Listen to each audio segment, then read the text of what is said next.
Hello दोस्तों, नमस्कार। इस वीडियो में हम लोग उत्तर प्रदेश पुलिस कांस्टेबल का जो हम बैच चला रहे हैं 100% सिलेक्शन बैच के नाम से। इस बैच में हिंदी का सब्जेक्ट मैं लेके आता हूं, संजय कुमार यादव।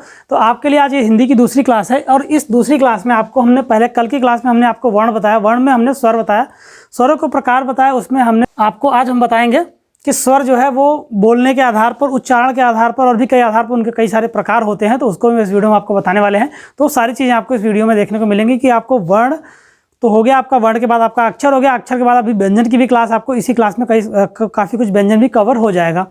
तो ये बैच आप जरूर ज्वाइन करें, आप लोग आपके लिए फ्री है। फॉर एग्जाम 24/7 का हमारा चैनल भी सब्सक्राइब करें ताकि आने वाली सारी वीडियो, हर जानकारी आप तक सबसे पहले पहुंच सके और उसके साथ साथ आपकी ये क्लासेज आप तक रेगुलर पहुंच सके और ये क्लासेज आप अटेंड कर सकें। क्योंकि आप अगर इस क्लास को पूरा करते हैं, हमारी इस क्लासेस को पूरी करते हैं, आप पूरा करते हैं, जो कि आपके लिए बिल्कुल फ्री है, यूट्यूब पर हर क्लासेस फ्री होती हैं। तो आप इसको पूरा करें तो आपका सिलेक्शन कहीं ना कहीं आसानी से हो जाएगा, बहुत ही आसानी से हो जाएगा यूपी पुलिस कांस्टेबल में। तो अगर आपको सिपाही बनना है कांस्टेबल में तो हमारे साथ लगे रहिए, जुड़े रहिए। तो आज मैं बताने वाला हूँ स्वरों के प्रकार और भी अन्य आधार पर। तो अभी तक हमने जो बताया कि स्वर जो है वो मूल स्वर, ह्रस्व स्वर या फिर आपका, फिर उसके बाद दीर्घ स्वर आता है, संयुक्त स्वर आता है, अयोग आता है, प्लुत स्वर आता है। ये सारी चीज़ें के बारे में हमने आपको बता दिया। अब आपको बताएं कि अन्य और भी कई सारे आधार होते हैं जिनके आधार पर स्वरों के प्रकार जो है वो डिसाइड किए जाते हैं। तो आज के इस वीडियो में हम लोग देखेंगे कि अन्य आधार पर, जैसे कि आपका उच्चारण हो गया, मुख की आकृति होगी, ओठ की आकृति होगी, ओठ की आकृति बोलते समय कैसी बनती है, मुख की आकृति कैसे बनती है, इन सब के आधार पर भी स्वरों को जो है वो डिवाइड किया गया है। तो इसमें जो आपकी सबसे पहली चीज़ आती है, सबसे पहला आपका आता है वो जो प्रकार आता है इसमें, वो आता है ओष्ठा आकार पर। ओष्ठ आकार पर, या ओष्ठ आकार पर कि होठों के आधार पर, होठ जब हम बोलते हैं तो ओष्ठ आकृति जो होती है, होठ की जो आकृति होती है वो कैसी बनती है। हम बोलते हैं हमारे होठ की आकृति कुछ कभी गोल से बनती है, वृत्त जैसी, तो वृत्ताकार और अवृत्ताकार दो प्रकार इसमें आते हैं। तो इसमें जो है इसको दो टाइप में डिवाइड किया गया, दो प्रकारों में डिवाइड किया गया। जिस इन दोनों में जो है पहला जो आपका आता है वो आपका आता है वृत्ताकार और दूसरा आता है अवृत्ताकार। इनमें कौन कौन से स्वर आते हैं वो आपको हम यहाँ पे बताएंगे कि वृत्ताकार और अवृत्ताकार में कौन कौन से स्वर आते हैं। तो जो आपका वृत्ताकार होता है, वृत्ताकार में आपके जो है वो चार आते हैं। वृत्ताकार जैसे आप बोलेंगे जब, तो आपको खुद ही फील होगा, मैं आपको बताऊंगा तो आपको तुरंत समझ में आ जाएगा। इसके अंदर चार आते हैं। और अवृत्ताकार जो होता है, आपके अवृत्ताकार के अंदर जो है वो आपके सात आते हैं, क्योंकि 4 3 7 आपका हो जाता है। ये इधर 7 आ गए। तो इनमें कौन कौन से आते हैं, 4 और 7 में वो कौन कौन से वर्ड आपके स्वर आते हैं। तो आप जब बोलेंगे, पहले तो हम बोल के देख लेते हैं। ऊ, ओ और औ। जब हम ओ औ बोलते हैं, ऊ बोलते हैं, तो हमारा मुंह जो है उसकी आकृति जो है वो गोल हो जाती है। तो यहाँ पर देखेंगे कि ये आपका ऊ हो गया, बड़ा ऊ हो गया, तो ऊ हो गया, आपका ओ हो गया और आपका औ हो गया। ये आपके वृत्ताकार में आते हैं। वोष्ठाकृति के आधार पर, ये ओष्ठाकार के आधार पर, इसको कहीं कहीं पे आपको वोष्ठाकृति भी मिलेगा। ओष्ठाकृति के आधार पर यह ओष्ठाकृति, एक मिनट, वोष्ठाकृति, इसको पूरा चेंज ही कर देते हैं क्योंकि ये थोड़ा सा अलग हो जा रहा है। इसको हम लोग पूरा चेंज कर देते हैं क्योंकि ज़्यादातर आपको आपको वोष्ठा आकार भी मिलता है, वोष्ठा आकृति के आधार पर आपको लिखा हुआ ज़्यादा मिलेगा कई जगहों पर। तो हम लोग इसको कर देते हैं वोष्ठा आकृति के आधार पर। ठीक है, तो वोष्ठा आकृति के आधार पर आपको दो होते हैं, वृत्ताकार और अवृत्ताकार। वृत्ताकार में आपके 4 आते हैं, जिसमें ऊ और ओ आते हैं। साफ साफ आप बोलेंगे तो बोलने से आपको पता चल जाएगा। अब इसके बाद बचता क्या है, इसके बाद आपके जो बचते हैं वो वही आ जाते हैं। 2 ही प्रकार इसमें दिए गए हैं। तो बचने वाला कौन सा होता है, एक तो आपका आ हो जाता है। बचने वाला जो आपका हो जाएगा वो अ हो जाएगा, फिर आ हो जाएगा, ठीक है, फिर ए हो जाएगा, ऐ हो जाएगा, री हो जाएगा।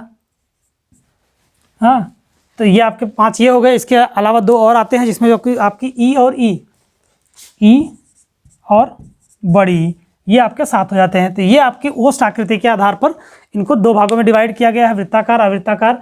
वृत्ताकार में 4 आते हैं जिसमें ऊ ओ आते हैं, अवृत्ताकार में आ आता है, ई आता है, ए और री आता है। इसको हम बार बार इसलिए 2-3 बार आपको यहाँ पे आपका रिपीट कर रहे हैं ताकि आपको क्लास में ही कई चीज़ें याद हो जाए। आपको लगे कि हम 2 बार 3 बार चीज़ों को पढ़ाते हैं, हम इसीलिए पढ़ाते हैं कि चीज़ें आपको क्लास में कई चीज़ें आपको रिवाइज हो। थोड़ा सा क्लास लंबा जरूर हो जाता है, लेकिन इसमें आपको चीज़ें यहीं पर ही आपको काफ़ी चीज़ें जो है वो याद हो जाएंगी आपको यहीं पर बोलते बोलते और देखते देखते ही। अब आपका आता है जिह्वा के आधार पर स्वर के भेद। ये तो हो गया ओष्ठाकृति के आधार पर। फिर आपका आता है जिह्वा के आधार पर यानी कि जीभ के आधार पर, ठीक है। तो जिह्वा के आधार पर, जैसे कि हमने ओठ को देखा कि ओठ गोल होता है या गोल नहीं होता है, उसके आधार पर बांटा गया है, वैसे इसी तरह से जीभ के आधार पर भी इनको 3 भागों में बैठाया गया है। जैसे हम देख लेते हैं हमारी जीभ जो होती है उसके 3 भाग हो गए, अग्रभाग, बीच के भाग और पीछे का भाग। तो ये 3 भाग होते हैं हमारी जीभ के। तीनों भाग से कुछ ऐसे स्वर हैं जो कि पीछे के भाग से बोले जाते हैं, वोट का जो पीछे का भाग, आपके जो जीभ का पीछे का भाग है जिह्वा का, और कुछ ऐसे होते हैं जो मध्य भाग से बोले जाते हैं, कुछ ऐसे होते हैं जो अग्र भाग से उसका सहारा लिया जाता है, ज़्यादा सहारा लिया जाता है उन शब्दों को बोलने में। ऐसा नहीं केवल जीभ के सहारे से ही बोला जाता है। तो जब हम इसको देखेंगे तो इसमें 3 होंगे, जैसा कि इससे ऐसे भी बोलने में भी आ रहा है कि आपका हो गया पश्च, मध्य और अग्र। तो इसमें सबसे पहले हम रख लेते हैं पश्च को, मध्य को और अग्र को। तो इनको, इन्हीं के पश्च, मध्य और अग्र जो भाग आपका जीभ का होता है, जैसे मान लीजिए आपको दिखाते हैं यहाँ पे, जैसे आपकी सपोज आपकी जीभ है, तो जीभ का आगे का भाग ये हो गया, बीच का भाग ये हो गया और पीछे का भाग ये हो गया।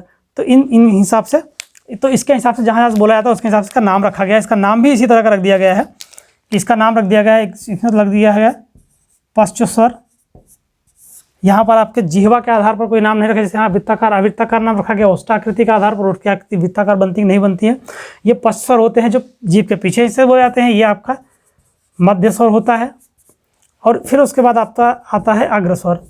तो आप नाम से ही समझ जाइए, क्योंकि आपको सिर्फ ये समझना है कि जीभ के आधार पर बोला जा रहा है, आगे पीछे और बीच के आधार पर बोला जा रहा है, उसके हिसाब से नाम होते हैं। एग्जाम में सिर्फ आपसे ये पूछा जाएगा कि पश्च स्वर, मध्य स्वर, अग्र स्वर के बारे में कौन कौन स्वर है, कौन से नहीं है। या तो एक स्वर दे दिया जाएगा, बोल दिया जाएगा स्वर मध्य स्वर है या पश्च स्वर है या आपका अग्र स्वर है, तो आप उसमें कन्फ्यूजन होगा ये कौन से नाम हो गए।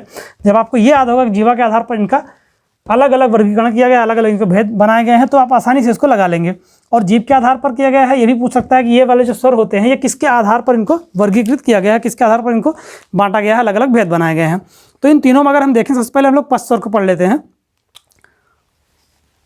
और पश्च स्वर जो होता है, पश्च स्वर जब हम बोलने जाएंगे तो आप बोलकर भी इसको देख सकते हैं एक बार कि आ, जब हम आ बोलते हैं तो बड़ा आ जब हम बोलते हैं आ, तो आ बोलने में हमारा पीछे से आवाज़ आती है ऊ में भी आती है, जीभ के पिछले हिस्से में ज़्यादा जोर लगता है। और बड़ा ऊ बोलने में भी होता है, ओ बोलने में भी होता है और ओ बोलने में भी होता है। आपके इन पांचों को जो है पश्च स्वर में इसीलिए रखा गया है। तो इन पांचों में आपके कौन कौन से आ जाते हैं, ये पांचों में आपके आ जाएंगे, आपका आ हो जाएगा, ऊ हो जाएगा, बड़ा ऊ हो जाएगा, ऊ हो जाएगा और ओ और अ हो जाएंगे। ये आपके इसके अंदर आ जाएंगे। मध्य स्वर आपका सिर्फ एक होता है, बहुत आसान है इसको याद करना, अ होता है। जब हम आ बोलते हैं, आप ध्यान देंगे अ, जब हम सिर्फ अ बोल रहे हैं तो अ बोलने में केवल एक ही, थोड़ा सा ही हमको एफर्ट करना पड़ता है, बीच के भाग से जो है जीभ के आसानी से बोल लेते हैं हम अ, ये हो गया। तो उसके बाद फिर आपका आ जाता है जो बचे हुए स्वर, कौन कौन से बच जाते हैं आपका बचे हुए स्वर। इसमें आपका आ हो गया, ऊ ओ हो गया, इसमें बचते कौन कौन से आप यहाँ पे देखेंगे तो आपका ई बचता है। ई बोलते हैं तो आगे का जीभ का आगे का भाग इस्तेमाल होता है। फिर उसके बाद ई हो गया, फिर ए हो गया आपका, ठीक है, फिर ए हो गया, फिर ए हो गया, उसके बाद आपका री हो गया। जब हम री बोलते हैं, री में तो सबसे ज़्यादा अगला भाग यूज होता है, री, ए। उसके बाद फिर आपका आ जाता है ई। तो इन सब में, इन पाँचों में ये होता है। हम इसको गिनेंगे, देख लेते हैं कि यहाँ पे 5 ये हो गया, 6 हो गया, 6, 5, 11 स्वर आपके आसानी से यहाँ पे हो जाते हैं। ये आपके 11 स्वर हो गए जिसको इनके अब यहाँ पे ओठ के आधार पर, जिह्वा के आधार पर हो गया। अब एक आपका जो तीसरा आधार है जिसके आधार पर इनको बांटा गया है उसको हम देख लेते हैं। इससे पहले अगर आप लेना चाहें तो इस स्क्रीन का, इसका आप स्क्रीनशॉट ले सकते हैं। इसको हम आपको कोशिश करेंगे इन सबका स्क्रीनशॉट जो है पीडीएफ में करके आपको हम नोट्स के जरिए दे ही देंगे, लेकिन आप चाहें तो इसका हर क्लास में हम जैसे ही नोट कर लेंगे, थोड़ी देर के लिए हट जाएंगे, आप इसका स्क्रीनशॉट ले लीजिए।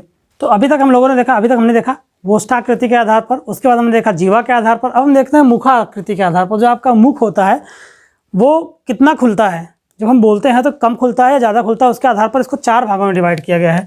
इसके आधार पर, मुखाकृति के आधार पर इसको जो है वो 4 भागों में डिवाइड किया गया है। तो इसको हम यहाँ पे देख लेते हैं कि 4 के चारों को बोलते क्या हैं, चारों क्या होते हैं। तो सबसे पहला आपका जो होता है वो आपका होता है, आप लोगों ने कई जगह पढ़ा भी होगा, देखा भी होगा, ये जो पहला आपका होता है ये होता है आपका समृत स्वर। ये सुनने में भी ऐसा लगता है कि समृद्ध मतलब हाँ, तो इसका जो है सुनने में लगेगा समृद्ध। समृद्ध स्वर में अगर हम देखते हैं तो मुख आपका जो है वो मुख कम से कम खुलता है। जब हम इन स्वरों को बोलेंगे, जो आपका समृद्ध स्वर होता है, जिनको हम जब बोलेंगे तो मुख हमारा कम से कम खुलता है। जैसा कि इसका अगर हम एग्जांपल लिखेंगे, जो मतलब इसके अंदर जो आते हैं उनको लिखें, तो इसमें आती है ई और आपका ऊ आता है, ऊ और आपका री आता है। अब आप इसको बोल कर देखिए, जैसे आप इसको बोलेंगे ना, आपका हो गया ई ऊ री, आप आसानी से बोल लेते हैं, आपको मुंह बहुत ज़्यादा खोलना नहीं पड़ता है। अब फिर आपका आता है समृद्ध के बाद आता है आपका विवृत। इसमें असमृद्ध अर्धसमृद्ध ये भी होता है, लेकिन वो हम इसके बाद बताएंगे। पहले इसके बाद आता है आपका, ये तो मुख कम से कम खुलने पर हो गया। इसके बाद आपका आता है विवृत। विवृत में क्या होता है, मुख ज़्यादा से ज़्यादा खुलता है। विवृत स्वर होता है, इसमें जो है मुख आपका ज़्यादा से ज़्यादा खुलता है, उसमें कम खुलता था, इसमें जो है ज़्यादा खुलता है। तो इसमें क्या होता है, मुख ज़्यादा से ज़्यादा खुलता है। जब हम इन स्वरों को बोलते हैं तो हमारा मुख जो है वो ज़्यादा खुलता है इसकी अपेक्षाकृत, जिसमें जो है समृद्ध की अपेक्षाकृत। तो हम इसको अगर देखेंगे तो इसमें सिर्फ एक आता है, सिर्फ एक ही वह स्वर आता है जिसको आप लोग सब लोग बोलते हैं, जिसमें जोर भी लगाना पड़ता है बोलने में कि आ। जब हम आ बोलते हैं तो सबसे ज़्यादा मुँह खुलता है। तो ये विवृत में सिर्फ एक आता है, समृद्ध में ई ऊ और री आता है। तो अब हम इसके बाद देख लेते हैं कि इनमें भी दो, समृद्ध में और विवृत में भी अर्ध समृद्ध और अर्ध विवृत होते हैं। तो अगर हम इसमें देखें तो इसका एक टाइप में ही गिना जाता है इसको। अगर हम इसको देखें यहाँ पर कि ये जो है आपका तीसरा, अगर हम देख लें कि ये जो है अर्ध समृद्ध। तो अर्ध समृद्ध को अगर हम देखें तो अर्ध समृद्ध में आपके कौन कौन से आ जाते हैं, इसमें भी वही चीज़ लागू होगी कि मुख जो है आपका कम से कम खुलेगा। और इसमें सिर्फ दो आपके शब्द आते हैं, वो आता है एक तो ए आता है आपका, एक आपका ओ आता है। इसमें भी मुख कम खुलता है। अगर आप देखेंगे तो ए ओ, लेकिन जब हम ए और औ बोलेंगे तो ए औ थोड़ा सा ज़्यादा मुख खुलता है, लेकिन ए और ओ में मुख कम खुलता है, लेकिन कम से थोड़ा सा ज़्यादा खुलता है। कम खुलने का मतलब कम भी नहीं खुलता है, कम और ज़्यादा के बीच में रहता है, तो इसलिए इसको जो है अर्ध समृद्ध बोला जाता है। तो इसलिए इसमें ये दोनों आते हैं। अब फिर आपका आता है जैसे विवृत हो गया, तो विवृत का भी थोड़ा बहुत ज़्यादा नहीं खुलता, उससे थोड़ा सा कम जो खुलता है मुख, उसमें आपका आता है अर्ध विवृत। तो चौथा आपका हो जाएगा, ये हो जाएगा आपका चौथा। तो चौथा आपका जो हो जाएगा वो हो जाएगा अर्ध विवृत स्वर। चौथा आपका अर्ध विवृत हो जाएगा। अर्ध विवृत में आपके बच कौन कौन से रहे वो सारे इसमें आ जाएंगे। अर्ध विवृत आपके 3 बचते हैं। 3 का मतलब एक तो आपका आ बचता आता है, जिसमें जो ये बड़ा आ होता है आपका आ होता है, इसको बोलने में सबसे ज़्यादा लगता है, मुंह ज़्यादा खुलता है। आ में भी थोड़ा सा खुलता है, लेकिन ज़्यादा से थोड़ा कम खुलता है, तो अर्ध विवृत में आ जाता है ये। और उसके बाद कौन कौन से आपके बच रहे हैं, उसके बाद आपके बच रहे हैं आय और आओ, ये दोनों आपके यहाँ पे बचते हैं। तो ये आपके देख रहे हैं कि यहाँ पर ये सारे आपके 11 के 11 हो गए। और ये आपके मुख की आकृति के आधार पर है। मुख की आकृति के आधार पर 4 प्रकार के होते हैं। समृद्ध जो कि मुख कम से कम खुले, विवृत जिसमें मुख ज़्यादा से ज़्यादा खुले, और अर्ध समृद्ध मतलब कम से थोड़ा सा ज़्यादा, लेकिन ज़्यादा से कम होता है, वो कम से थोड़ा ज़्यादा। और अर्ध विवृत का मतलब होता है ज़्यादा से थोड़ा सा कम। तो इसके अंदर ये सारी चीज़ें, आप इसका स्क्रीनशॉट ले लीजिए। उसके बाद फिर हम अगले प्रकार पर चलते हैं, अगले टाइप के इसके हम चलते हैं। अगला जो प्रकार होगा, अन्य आधार पर जो स्वरों के प्रकार होंगे, उसमें आपका आता है उच्चारण के आधार पर स्वर। तो उच्चारण के आधार पर भी इसके कई सारे भेद होते हैं। इसमें जो है उच्चारण का मतलब जब हम बोलते हैं तो हम मुंह के किस भाग से बोल रहे हैं, यानी कि जीभ से बोल रहे हैं, कि तालू से बोल रहे हैं, कि दांत से बोल रहे हैं, या कंठ से बोल रहे हैं। पर्टिकुलर एक जगह से सबसे ज़्यादा जहाँ जोर लगता है, जो सबसे ज़्यादा इस्तेमाल होता है उस वर्ड को बोलने में, उस स्वर को बोलने में, उसके आधार पर यहाँ पर इसका वर्गीकरण किया गया है, इसके आधार पर इसको बांटा गया है। और इससे पहले आपको हम एक और बताते हैं कि जब हम लोग क्वेश्चन हमने बताया था कि स्वरों की संख्या, तो मूल स्वरों की जो संख्या होगी वो आपकी 11 होती है, कुल स्वरों की संख्या 13 लिखी जाती है। इसमें एक और सवाल इसी सवाल को दूसरे तरीके से पूछ लिया जाता है कि अगर आपका पूछ लिया जाता है कि मौखिक, जो आपका मौखिक स्वर होते हैं वो कितने होते हैं, या अगला क्वेश्चन पूछ लेता है आपका इसी में कि लिखित स्वर वो कितने होते हैं। तो ये दोनों बहुत ही कन्फ्यूज़न क्रिएट करते हैं, बच्चों को बहुत ज़्यादा प्रॉब्लम होती है इसमें। तो अगर आप इसको देखेंगे तो जो मौखिक स्वर होते हैं वो 11 होते हैं, यानी कि जो मूल स्वर होते हैं वही मौखिक स्वर होते हैं, और 13 आपके जो होते हैं वो लिखित स्वर जो लिखे आते हैं, लिखित में 13 होते हैं। और इन लिखित में 2 आपके शामिल हो जाते हैं। वो 2 कौन से शामिल हो जाते हैं, यहाँ पर आप देखेंगे जो आपका अनुसार, अनुस्वर और विसर्ग जो आपका शामिल होता है वो इसी के अंदर आता है, अनुस्वर और विसर्ग, जिसमें अन और आहा आपका आता है। ठीक है, तो ये आप बिल्कुल याद रखिएगा, कन्फ्यूजन का क्वेश्चन है ये, बहुत ही कई सारे एग्जामों में पूछा गया है, कई बार पूछा गया है। आपको जब हम प्रैक्टिस सेट देंगे वहाँ भी आपको देखने को मिलेगा। आपको हम एग्जाम से रिलेटेड ही प्रैक्टिस सेट दिखाएंगे तो उसमें आपको ये देखने को मिलेगा। ठीक है, तो हम लोग क्या देख रहे थे, हम लोग यहाँ पर देखने जा रहे थे कि उच्चारण के आधार पर स्वरों के जो प्रकार हैं वो क्या होते हैं। उच्चारण के आधार पर हम लोग स्वरों के प्रकार की बात कर रहे थे यहाँ पर, कि उच्चारण के आधार पर स्वर कितने होते हैं और कितने का स्वर होते हैं, कितने मतलब उनका क्या क्या नाम रखा गया है, अलग अलग स्वरों का अलग अलग नाम रखा गया है, किस स्वर को कहाँ से उच्चारण किया जाता है, किस भाग से उच्चारण किया जाता है मुँह के, उसी हिसाब से उनका नाम जो है रखा गया है। तो सबसे पहले हम लोग जब बोलते हैं, हम लोग शुरुआत यहाँ से ही करते हैं, गले के पास से, जिसे हमने जीवा के आधार पर पढ़ा, तो सबसे पहले पश्च भाग से शुरू किया। तो हमने यहाँ पर देख लेते हैं सबसे पहले कि कंठ से। कंठ हमारा सबसे पीछे के साइड में होता है मुँह के, तो हम यहाँ पर लिखते हैं सबसे पहले कंठ से। तो कंठ से जो भी उच्चारण किए जाते हैं जिनके, तो इन शब्दों को, इन स्वरों में कौन कौन से स्वर आते हैं जिनको कंठ से उच्चारण जिनका किया जाता है। तो इसमें आपका सबसे पहले तो आ आता है, फिर आ आता है। ठीक है, और एक चीज़ आती है आपका, एक विसर्ग होता है, ये वो भी इसी के अंदर आता है, विसर्ग आपका जो है वो भी इसी के अंदर आता है, आहा। ठीक है, तो आहा जो आपका विसर्ग है वो भी इसी के अंदर आता है। अब हम इसको बोल के देखते हैं। देखिए, जब हम बोलते हैं तो आ, तो कंठ का यूज होता है, आ बोलते हैं तभी, आहा बोलते हैं तभी, सबसे ज़्यादा इस्तेमाल जो है वो कंठ का होता है, इसलिए इसको कंठ से बोला जाता है। कंठ से बोला जाने वाला शब्द हो गया आपका, स्वर हो गया, शब्द नहीं। फिर हम यहाँ पे देखते हैं दूसरा क्या होता है, तालु। जब हम किसी स्वर को बोलें तो तालु का इस्तेमाल सबसे ज़्यादा हो, तालु यानी कि तल यानी कि जीभ का। तो हम जब इसको बोलेंगे तो हमने देखा है कि हम सबसे ज़्यादा उच्चारण में हमारा तालु कहाँ इस्तेमाल होता है, सबसे ज़्यादा तालु का यूज़ होता है, इस्तेमाल होता है, वो आता है ई और ई में। जब हम ई और ई बोलेंगे, जब हम ई बोलते हैं, ई, तो सबसे ज़्यादा इस्तेमाल जो है वो तालु का ही होता है। यहाँ जो तालु होती है आपके जीभ में, उस जगह का होता है। इसके बाद आपका वोट से आता है। अगला जो आपका प्रकार आता है वो आता है आपका ओठ के आधार पर। तो ओठ के आधार पर होता है कि ओठ से कौन कौन से शब्द जो है बोले जाते हैं। जब बोलते हैं तो उसमें वोट का सबसे ज़्यादा इस्तेमाल किया जाता है, वो सिर्फ दो ही हैं, ऊ, जहाँ बोलते हैं ऊ। तो आप देख रहे हैं मुँह जो है, सबसे ज़्यादा मुँह का कौन सा भाग इस्तेमाल हो रहा है, इसमें सबसे ज़्यादा मुँह का भाग इस्तेमाल हो रहा है इसमें वोट। तो इसमें ऊ हो गया, ऊ हो गया। अभी आप कहेंगे कि ओठ तो ओ और ओ में भी होता है, नहीं, उसमें और भी चीज़ें इन्वॉल्व होती हैं, उसमें मुँह का और भी भाग इस्तेमाल होता है, तो उसको आगे इसके बाद वाला होगा, तो वो आपका आ जाता है अगले में। तो अभी हम लोग इसके बाद क्या देख लेंगे, हम लोग इसके बाद देख लेते हैं कंठ तालव्य। तो अभी हमने ये तीन पढ़े हैं, इन्हीं तीनों से बाकी के बन जाएंगे, क्योंकि इन्हीं तीनों में से कुछ चीज़ों को मिला के कुछ जो है भाग आपके वो मिल के स्वरों को बोलने में मदद करते हैं। तो ये इसमें कंठ तालव्य में कौन कौन से आ जाएगा, इसमें आ जाएंगे ए और आए। अब इसमें आप कहेंगे कैसे आते हैं, इसमें कंठ जो है, देखिए आप यहाँ पर बोलेंगे जब हम, तो आपका कंठ और तालु दोनों इस्तेमाल होता है, ए, तो कंठ भी इस्तेमाल हो रहा है इसके अंदर, तालु भी आपका इसके अंदर यूज़ हो रहा है। तो जिसमें दोनों, इन दोनों में अगर हम देखें तो इसमें कैसे इसको हम डिवाइड करेंगे, कौन कौन सा इस्तेमाल किसके अंदर होता है। जब ये बनता है आपका जो ए बनता है, जब भी ए या आए जो ये शब्द हैं जब ये बनते हैं तो आपके ए और आ किससे बनता है, आ और ई से मिलकर बनता है। आ आपका किस में आता है, कंठ में आता है, ई किस में आता है, तालु में आता है। तो ये किस में आ जाएगा, अपने आप ये जो है कंठ तालव्य में हो जाएगा। फिर इसके बाद अगला आपका कौन सा है, अगला आपका है पांचवा। इसमें इसके अंदर कौन सा आता है आपका, हो गया कंठ, हो गया तालु, हो गया ओष्ठ, हो गया कंठ तालव्य हो गया। फिर आपका बचता है कंठोष्ठ, जिसमें जो है कंठ और ओठ का प्रयोग किया जाता है, कंठोष्ठ या कंठोष। थोड़ा सा कंठोष्ठ होता है, यहाँ पर लिखने में मिस्टेक हो गई, तो ये जो है आपका कंठोष्ठ होता है।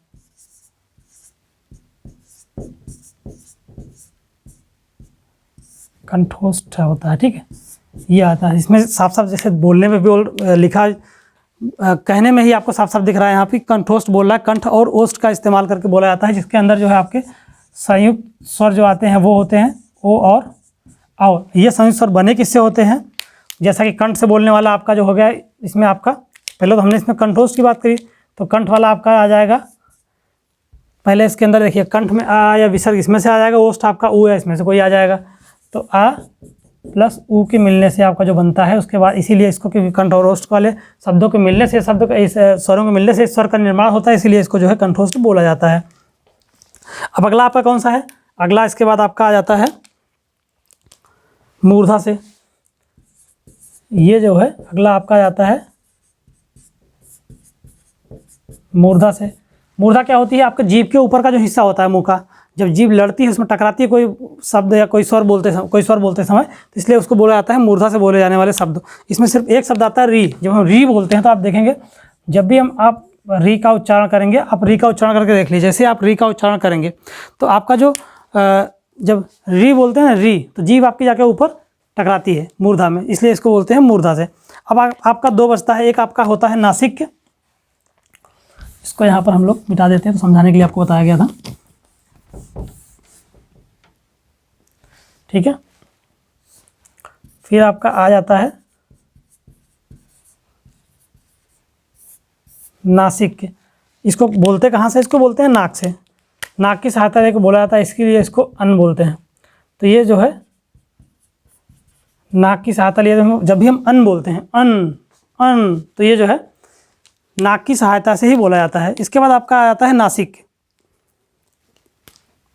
इसके बाद आपका आता है अनुनासिक, जो कि चांद बिंदी इसको बोला जाता है, जहाँ पर चांद बिंदी का इस्तेमाल किया जाता है। जैसे ये है आपका, ये इसको अनुनासिक बोलते हैं। अनुनासिक इसलिए बोलते हैं कि इसके अंदर जो है नाक प्लस मुंह दोनों का इस्तेमाल किया जाता है इसको बोलने में। हम क्यों चाँद बोलते हैं तो चाँद बोलते हैं, या फिर गांव लिखते हैं, या फिर जहाँ पर भी चाँद बिंदी का यूज होता है वहाँ पर हम जो है नाक और मुंह दोनों का इस्तेमाल करते हैं बोलते समय। तो ये आपके स्वर हो गए, स्वरों के प्रकार हो गए। स्वरों के अन्य आधार पर कई सारे और भी आधार हैं जिसके आधार पर इनके प्रकार हो गए। तो ये आपके प्रकार आते हैं। आपके प्रकार इस तरह नहीं पूछते, अक्षर के उच्चारण के आधार पर क्या कौन से भाग होते हैं, क्या होते हैं, नहीं पूछते। बस वो साफ साफ सीधा सीधा एक वर्ड दे देंगे कि ओ और ओ ये कौन से स्वर हैं, कंठोष दे देंगे, इसके अंदर कंठताला भी दे देंगे, ये सब दे देंगे। इसके समृद्ध विवृद्ध भी देंगे, वृत्ताकार भी दे सकते हैं और अवृत्ताकार भी दे सकते हैं। तो आपको इसके अंदर और इसके बाहर से भी दे देंगे। नाम सिर्फ यहाँ पे दे दिया जाएगा ये वाला शब्द। तो इसके अंदर से अगर आपको कंठोष और इन सब में है तो ये लगाना है, जहाँ पे ये मैच कर रहा होगा जिस प्रकार के हिसाब से उसके हिसाब से लगाना है। बोल कर उसको खुद से उच्चारण करके देखना है, तो अपने आप समझ में आएगा कि वो किस भाग से मुँह के आ रहा है। तो ये आपका स्वर हो गया, जिसका आप स्क्रीनशॉट ले लीजिए। इसके बाद हम लोग चलते हैं व्यंजन की तरफ।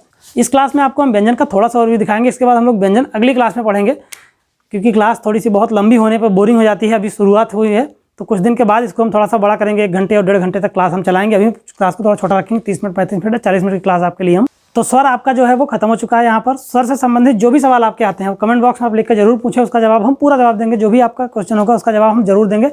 एक एक कमेंट का हम लोग देख करके पूरा जवाब देते हैं। आप लोग जो भी कमेंट करेंगे उसका हम जवाब जरूर देंगे। आपको जो भी सवाल होंगे वर्ड से, आपके स्वर से संबंधित वर्ड में। अब हम लोग क्या स्टार्ट करने वाले हैं? हम लोग स्टार्ट करने वाले हैं व्यंजन। हम लोग शुरू करेंगे व्यंजन। सामान्य हिंदी में जो है वो व्यंजन का जो भाग है ये काफ़ी बड़ा होता है, स्वर की अपेक्षा काफ़ी लंबा है थोड़ा सा। तो इसको हम लोग 2 से 3 क्लास में इसको पढ़ेंगे व्यंजन को। ठीक है, तो हम लोग व्यंजन के बारे में जानते हैं। व्यंजन होता क्या है? जैसे हमने स्वर को जाना कि एक स्वतंत्र इकाई होती है, इसको बोलने के लिए किसी के सहारे की जरूरत नहीं होती जब हम उसका उच्चारण करते हैं, लिखते हैं कहीं पर भी। लेकिन जो व्यंजन होता है इसको बोलने के लिए हमेशा इसके एक सहारे की ज़रूरत होती है। जब भी व्यंजन को हम बोलते हैं तो इसके लिए एक सहारे की ज़रूरत होती है व्यंजन को बोलने के लिए। यह जो है, तो इसके लिए क्या हो जाएगा, ये जो है ये स्वतंत्र इकाई नहीं होती, ये स्वतंत्र इकाई नहीं होती, स्वतंत्र इकाई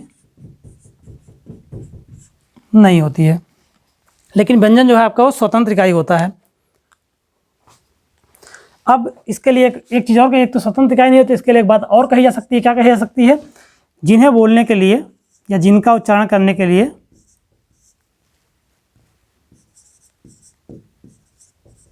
जिन्हें बोलने के लिए स्वर की सहायता ली जाती है,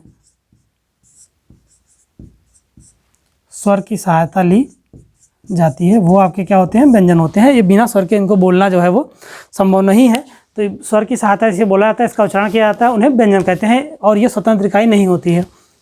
हम लोग क्या पढ़ेंगे? हम लोग पढ़ लेते हैं। जैसे कि मान लीजिए, चलिए देख लेते हैं ऐसा होता कैसे। मान लीजिए हमने लिखा, हमने यहाँ पे लिख दिया आपका क्या लिख लेते हैं? आपका लिख लेते हैं का लिख लेते हैं। अगर हमने यहाँ पे क लिखा तो क को बोलने के लिए क्या होगा? इसमें क यहाँ पे हलत लगा होगा। अब ये क हो गया, इसको बोलने के लिए हमको अ का सहारा लेना पड़ेगा, फिर जाके ये क बनेगा।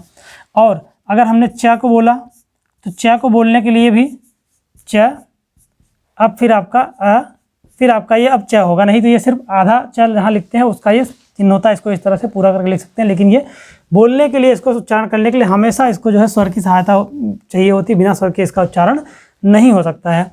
तो ये आपका व्यंजन है। तो व्यंजन में हम लोग देख लेंगे। सबसे पहले तो देखते हैं व्यंजन के भेद। इसके लिए एक तालिका बनानी पड़ेगी हमको, यहाँ पर टेबल बनाना पड़ेगा। उस टेबल में आपको समझाते हैं, टेबल के साथ साथ टेबल में समझाएंगे कि इस टेबल में कौन कौन से वर्ड, ऐसा टेबल बनाएंगे जिसके अंदर कई चीज़ें आपके साथ एक साथ जो है वो कवर हो जाएंगी, जिसमें चवर, कवर, तवर, पवर, ये सारी चीज़ें, कंठ से, तालु से, मूर्धा से, ओठ से, ये सब कुछ आपका सघोष अघोष जो भी है वो सब आपका इसके अंदर बड़ी आसानी से एक्सप्लेन कर देंगे हम। तो हमने जान लिया व्यंजन होता क्या है, व्यंजन के भेद यहाँ पे पढ़ेंगे। जो व्यंजन होते हैं उन व्यंजनों के जो भेद होते हैं, अब हम यहाँ पर क्या पढ़ने वाले हैं, हम यहाँ पर पढ़ने वाले हैं व्यंजन के भेद। और अलग अलग कई आधार पर इसके कई सारे भेद होते हैं। तो सबसे पहले हम लोग देख लेते हैं वर्ग के आधार पर, यानी कि जैसे हमने लिखा क, खा गघा अंगा क से होता है, च से होता है, ट से होता है, त से होता है, प से होता है। तो इनके हिसाब से इनका एक वर्ग बनाया गया है। तो हम पहले सबसे पहले लिख लेते हैं कौन कौन सा पूरा व्यंजन को पहले लिख लेते हैं, उसके बाद फिर हम उस व्यंजन में कौन कौन से वर्ग होते हैं उनको हम यहाँ पर लिखेंगे। तो सबसे पहले हम क्या लिख लेते हैं, व्यंजनों को लिख लेते हैं। जैसे आपका हो गया क, ख, ग, घ, अंगा। फिर आपका क्या आता है, च, छ, ज, झ, इया। फिर आपका आता है ट, ठ, ड, ढ। फिर आपका आता है आड़ा। फिर आपका आता है त, थ, द, ध। फिर आपका आता है न। फिर आपका क्या आएगा, प, फ, ब, भ, म। ये हो गए आपके 5 वर्ग। इन 5 वर्गों के बाद एक और होता है यार अलावा सासा करके, वो इनको लेकिन उसको हम बाद में देखेंगे। पहले हम देख लेते हैं इन 5 को वर्ग के हिसाब से बोला जाता है। तो हर वर्ग का जो पहला अक्षर होता है इसके हिसाब से इसको लेकर वर्ग बना दिया। जैसे क को जो है इसको क्या बोलते हैं, इसको बोलते हैं क वाले, जो भी आपका ये पूरी आपकी लाइन है इसको क्या बोलते हैं, इसको बोलते हैं क वर्ग, क्योंकि ये क से है इसकी शुरुआत। तो ये वाले वर्ग को क्या बोलते हैं, क वर्ग। इस वाले को क्या बोलते हैं, च वर्ग। फिर आपका एक कौन सा हो जाएगा, ये आपका हो जाएगा बच्चों ट वर्ग। फिर ये आपका कौन सा हो जाएगा दोस्तों, आपका ये हो जाएगा त वर्ग। फिर ये आपका कौन सा हो जाएगा, ये हो जाएगा प वर्ग। तो ये तो हो गया वर्ग के आधार पर कि क वर्ग, च वर्ग, ट वर्ग, त वर्ग, प वर्ग। जैसे हमने बताया क वर्ग, प वर्ग, हर वर्ग को बोलने के लिए अलग अलग इस्तेमाल किया जाता है, आपके मुंह के अलग अलग भाग को, उसके अनुसार इसका नाम भी रखा गया है। कि ये क वर्ग जो होता है वो क से कंठ होता है, तो ये तो साफ साफ आपको दिखता भी है। इसका उच्चारण जो है वो किससे किया जाता है, कंठ से। ठीक है। आपका च वर्ग जो होता है वो किससे किया जाता है, कंठ के बाद आपकी तालु आती है। तो आप देख रहे हैं कि आपका जो हिंदी है इसका जो भी उच्चारण किया जाता है, जो सब है सब कुछ वैज्ञानिक, पहले पीछे आपका कंठ से होता है, फिर च वर्ग बनाया गया, फिर तालु से होता है, फिर उसके आगे आपका ट वर्ग आता है। तो ट वर्ग आपका मूर्धा से होता है, इसलिए इसको मूर्धन्य बोलते हैं। फिर आपका जो ट वर्ग आता है इसको किससे बोला जाता है, इसको मूर्धा से बोला जाता है, इसलिए इसको मूर्धन्य या कठोर व्यंजन ही बोला जाता है। इसको मूर्धन्य या फिर कठोर व्यंजन, इन सब के आगे आप व्यंजन लगा सकते हैं, या इससे बोला जाता है ये भी लिख सकते हैं। लेकिन यहाँ पर हमने नाम लिखा है तो हम इसको नाम ही लिखते हैं कि ये कंठ व्यंजन होते हैं। ये आपका तालु व्यंजन होता है, ठीक है। ये आपका मूर्धन्य या कठोर व्यंजन होता है। फिर आपका त वर्ग आता है। त वर्ग आपका इसके बाद किससे आता है, फिर आपका, क्योंकि आप इसको याद करने के लिए आपको सिर्फ लॉजिक लगाना समझना है, बस केवल आपको समझना है, आप आसानी से इसको याद कर लेंगे। क वर्ग हो गया कंठ से, तालु वाला हो गया, इसके बाद तालु आती है तो च आता है, च वर्ग हो गया तालु से। फिर आपका ट वर्ग हो गया, मूर्धा आती है, उसके बाद मूर्धा, जिसको कठोर व्यंजन ही बोलते हैं। फिर आपका अगला आ जाता है क्या, फिर मूर्धा के बाद क्या आता है, आपके दांत आते हैं, इसका त वर्ग हो जाता है। त वर्ग आपका किससे होता है, दंत व्यंजन बोलते हैं इसको जो है दंत व्यंजन बोला जाता है। फिर आपका क्या आता है, आपके दांत के बाद फिर कौन सा भाग आता है, मुंह का, होठ आता है। तो ये आपके हो जाते हैं ओष्ठ व्यंजन, ओष्ठ व्यंजन। तो ये बहुत ही आसान है इसको याद करना। आप जो है वर्गों के आधार पर अगर आप देखेंगे तो यहाँ पे क वर्ग कंठ से बोला जाता है, च वर्ग तालु से, क्योंकि कंठ के बाद आप कखा का जब पढ़ते हैं, क के बाद च आता है, च के बाद ट आता है, फिर त आता है, फिर प आता है, तो ये बहुत ही आसान है। उसी तरह से कंठ आता है, कंठ के बाद आपकी तालु आती है, तालु के बाद फिर आपकी मूर्धा आती है, मूर्धा के बाद दांत आता है, दांत के बाद मुंह आता है। यहाँ से अगर आप गिनते जाएंगे बाहर की तरफ, तो उसी तरह से आप इसको याद कर लेंगे, बड़ी आसानी से आपको याद हो जाएगा कि क से लेकर का वाली जो लाइन होगी इसका जो है वो कंठ से होगा, चा वाली लाइन का तालु से होगा, उसके बाद तालु आती है, ट वाली लाइन का टवर्ग, जो आपका जो टवर्ग होगा वो टवर्ग आपका मूर्धा से होगा, तवर्ग आपका किससे होगा, तवर्ग आपका जो है वो दंत से होगा, आपका पावर्ग किससे होगा, वो ओठ से होगा। ये बहुत ही सिंपल है, आप इसको बहुत ही आसानी से याद कर सकते हैं। ये आपका ओठ से होता है, ठीक है। इसमें और भी कई चीज़ें हैं, जैसा कि इसमें आप लोगों ने पढ़ा होगा, इसमें अल्प प्राण और महाप्राण भी होता है। तो अल्प प्राण और महाप्राण दोनों के बारे में आपको हम यहाँ पर बताते हैं। आपको ऐसे बता दें अभी इसका डेफिनेशन, अल्प प्राण महाप्राण का आपको डेफिनेशन लिखाएंगे, उसके अंदर जो आते हैं वो भी अलग से भी लिखाएंगे, लेकिन आप यहाँ समझेंगे आपको ज़्यादा समझ में आएगा, क्योंकि इस वर्णमाला को आपको देखते हुए, इस व्यंजन को आपको देखते हुए आपने याद कर लिया, तो आपको कुछ रटने उठने की जरूरत नहीं है। आप यहीं से बिल्कुल साफ सीधा आप एक बार आपके दिमाग में घूमेगा कि व्यंजन कौन कौन से होते हैं, किसके कवर के कौन से हैं, पावर के तवर के कौन से हैं, किस नंबर पर अल्प प्राण होता है, कहाँ महाप्राण होता है, सघोष क्या होता है, अघोष क्या होता है। बड़ी ही आसानी से आप इसको कैच कर लेंगे, बड़ी आसानी से आप इसको याद कर लेंगे। तो हम लोग सबसे पहले अल्प प्राण और महाप्राण देख लेते हैं। सघोष, अघोष, अल्प प्राण, महाप्राण, ये चार चीज़ें हैं, मतलब दो टाइप हैं। इन्हीं में जो है सबसे ज़्यादा कन्फ्यूजन होता है। तो जब हम अल्प प्राण की बात करते हैं, उसका नाम ही अल्प प्राण है, उसको बोलने में वायु जो है मुंह से, वायु के आधार पर है, उसको बोलने पर वायु मुंह से कम निकलती है। और जब हम महाप्राण व्यंजन को बोलते हैं, उसको बोलने में वायु मुंह से थोड़ा सा ज़्यादा निकलती है। इस वजह से जो है इसको अल्प प्राण और महाप्राण कहा जाता है। तो हम अल्प प्राण और महाप्राण में अगर देखने जाएंगे तो आपका बहुत ही सिंपल है कि अल्प प्राण आपके जो होते हैं, एक तो आप ये भी याद कर सकते हैं कि आप याद कर सकते हैं यहाँ पर कि जैसे मान लीजिए आपने इसको नंबरिंग दे दी, ठीक है, 1 हो गया, 2 हो गया, इसको हम नीचे नहीं ऊपर लिख लेते हैं, आपको साफ साफ दिखेगा, नीचे थोड़ा सा दिखने में दिक्कत हो सकता है।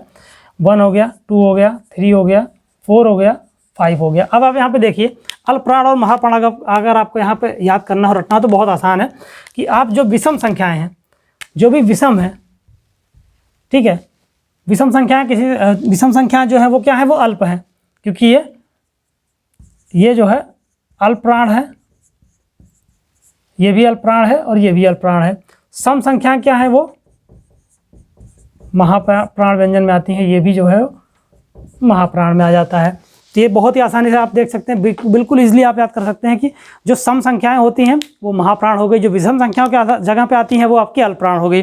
जैसा कि आपको 1, 3 और 5, मतलब क, ग और अंग, ये आपका हो गया अल्प प्राण, ख और घ ये आपका हो गया महाप्राण। बहुत ही सिंपल है। इसी तरह से एक और है आपका, जिसको हम लोग घोष और अघोष बोलते हैं। और अघोष और सघोष को याद करना और भी आसान है। आप यहाँ पर देखिए, हम आप यहाँ पे फिर से नंबरिंग नीचे लिख के दिखा देते हैं। ये तो आपका अल्प प्राण महाप्राण के लिए ऊपर हो गया, मान लीजिए इसी नंबर को हम नीचे दोहराते हैं, 1, 2, 3, 4 और 5। तो इसको याद करना और भी आसान है, इसलिए आसान है क्योंकि इसमें तो आपको बिल्कुल भी कुछ करना ही नहीं है। आपका जो ये वाला भाग है, आपका ये पहला और दूसरा, ये आपका हो जाता है अघोष, सिंपल है। आगे आपका अघोष है, फिर उसके बाद आपका सघोष आता है। ये आपका जो भाग होता है, यह हो जाता है आपका सघोष। सघोष भी होता है, कहीं कहीं पर आपको ये घोष भी लिखा हुआ मिल जाएगा। ये आपका यहाँ पे आ जाता है इन तीनों में, यानी कि क और ख आपका अघोष हो गया, ग, घ, अंगा, इन सब में उसी तरह से है। आप देखेंगे तो आगे के जो व्यंजन होते हैं, ये दोनों व्यंजन आपके हर वर्ग के ये हो जाएंगे आपके अघोष। हर वर्ग में जो 3, 4 और 5 पीछे वाले होंगे आपके सघोष या घोष हो जाएंगे। फिर उसके बाद महाप्राण की बात करें, महाप्राण के बाद फिर से हम दोहरा लेते हैं कि अगर हम जो सम संख्याओं के आधार पर हैं वो आपके महाप्राण है। अल्प प्राण आपके कौन से हैं, जो विषम संख्याओं पे हैं, 1, 3 और 5। तो ये आपका व्यंजन है, व्यंजन की संख्या 25 होती है, व्यंजन किस वर्ग के होते हैं, कि कहाँ से उसको बोला जाता है, और वो बहुत ईजिली आपने समझ लिया होगा। नहीं समझ आया तो बार बार इसको वीडियो को रिवाइंड करके देखिए, आप बिल्कुल रिवाइंड करके देखिए, आप समझ जाएंगे तुरंत कि हम लोग जो बोलते हैं उसके आधार पर कैसे हमने इसको बहुत ही आसानी से बता दिया। बहुत ही ईजी है, लोग इसको लेकर बहुत परेशान होते हैं, बहुत ज़्यादा कन्फ्यूज रहते हैं कि महाप्राण क्या है, अल्प प्राण क्या है, सघोष क्या है, अघोष क्या है, कैसे हम इसको याद करें, हमसे याद नहीं हो रहा, याद करेंगे भूल जाएंगे। आप जब भी इसको याद करना चाहें कि हम इसको याद कर लें, तो याद तो बिल्कुल नहीं कर पाएंगे, याद आप करेंगे भूल जाएंगे, कौन सा कहाँ आता है, कौन सा कहाँ आता है, कन्फ्यूजन होगा। ये बहुत ही ईजी तरीका है, एकदम सिंपल तरीका है, आप बिल्कुल आसानी से याद कर सकते हैं। आपको कुछ भी इसमें करने की ज़रूरत नहीं है, अलग से आपने इसको लिखा कवर चवर टवर इसके पहले अक्षर के नाम के आधार पर है।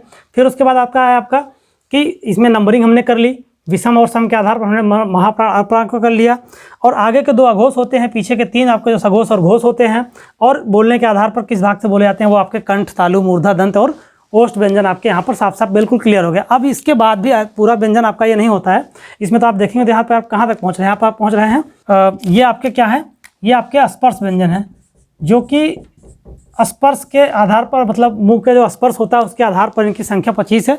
5 वर्ग इसके हैं, 5 के अंदर, हर के अंदर 5-5 होते हैं, इसलिए 25 हो गई। तो ये आपका जो है स्पर्श व्यंजन हो गया। स्पर्श व्यंजन को पहचानना बहुत आसान है। स्पर्श व्यंजन के अलावा और भी कुछ व्यंजन होते हैं, उसको हम आपको अगली क्लास में डिस्कस करेंगे, क्योंकि क्लास बहुत लंबी हो जाएगी। तो हम लोग जो है अगली क्लास में मिलेंगे, जहाँ पर हम लोग व्यंजन के और भी प्रकारों को जानेंगे, और भी प्रकार कौन कौन से होते हैं, क्या क्या होते हैं, जो कि अगली क्लास में आपका व्यंजन जो है वो खत्म हो जाएगा। उसके बाद और भी चीज़ें हम डिस्कस करेंगे, क्योंकि हम लोग इसको बहुत ज़्यादा खींचेंगे नहीं, बहुत ही शॉर्ट में, बहुत ही आसान तरीके से समझेंगे। फिर इसके बाद हम लोग उसको पढ़ेंगे जो आपका टॉपिक यहाँ से आपका, क्योंकि व्यंजन से 1 या 2 ही क्वेश्चन आते हैं, जल्द से इसको खत्म करेंगे और बहुत ही ईजी ट्रिक आपको बताएंगे। हिंदी को हम समझ सकते हैं, इतनी आसानी समझ सकते हैं कि हमको रटने की ज़रूरत नहीं पड़ेगी। और एक बात और, अगर आपने अभी तक हमारे यूट्यूब चैनल फॉर एग्जाम 24/7 को सब्सक्राइब नहीं किया है तो हमारे इस चैनल को जरूर सब्सक्राइब करिएगा। बेल आइकन प्रेस करना भी ना भूलिएगा, ताकि आने वाली हर क्लास, हर जो भी क्लासेस हैं वो आप तक पहुँच सके। और भी जानकारी हम जो नौकरियों संबंधित, रिक्रूटमेंट संबंधित जानकारी होती है वो भी आपको हम इस यूट्यूब चैनल पर आपको मिल जाती हैं, तो वो सब भी आपको लोग यहाँ पर देखते रहें। जैसा कि आप लोगों को पता है कि लेखपाल की वैकेंसी आ चुकी है, तो हम लोग जो यहाँ पर पढ़ा रहे हैं ये आप लेखपाल के लिए भी ये बहुत ज़्यादा यूज़फुल है। आप चाहें तो इसको लेखपाल में ही पढ़ सकते हैं, लेखपाल के स्टूडेंट भी इसको पढ़ सकते हैं। तो ये हमारा 100% सिलेक्शन बैच वैसे तो यूपीपी के लिए टारगेटेड है, लेकिन हम लेखपाल के लिए भी यहाँ पर जो भी कंटेंट देंगे वो आपको उसमें भी आपके लिए होगा। तो आप क्लास देखने के लिए धन्यवाद। चैनल को जरूर सब्सक्राइब करें, वीडियो को लाइक करें और भी लोगों तक शेयर करें, ताकि और लोग भी इसको देख सकें और इससे लाभ उठा सकें। Thank for watching for exam 24/7।